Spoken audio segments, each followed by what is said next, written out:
चला तर आज आपण बघणार आहोत तव्याला न चिटकता जाळीदार डोसा कसा बनवायचा। मी इथे गॅस पेटवून घेते। गॅस फुल फ्लेमवरती ठेवायचा। आधी तवा गरम झाला की चेक करायचा आहे। तवा चांगला गरम होईपर्यंत गॅस फुल फ्लेमवरती ठेवायचा आहे। त्यानंतर तवा चांगला तापलेला आहे, गॅस बारीक करायचा आहे आणि आपलं मस्त असं बॅटर तव्यावरती पसरून घ्यायचं आहे।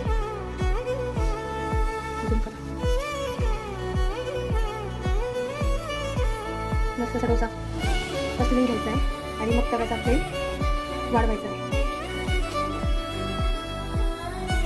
2 मिनिटं वेट करायचं आहे।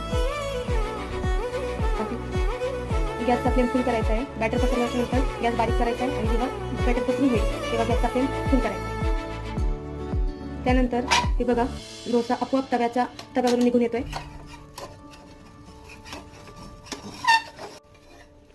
आपला जाळीदार डोसा तव्याला न चिटकता रेडी झालेला आहे।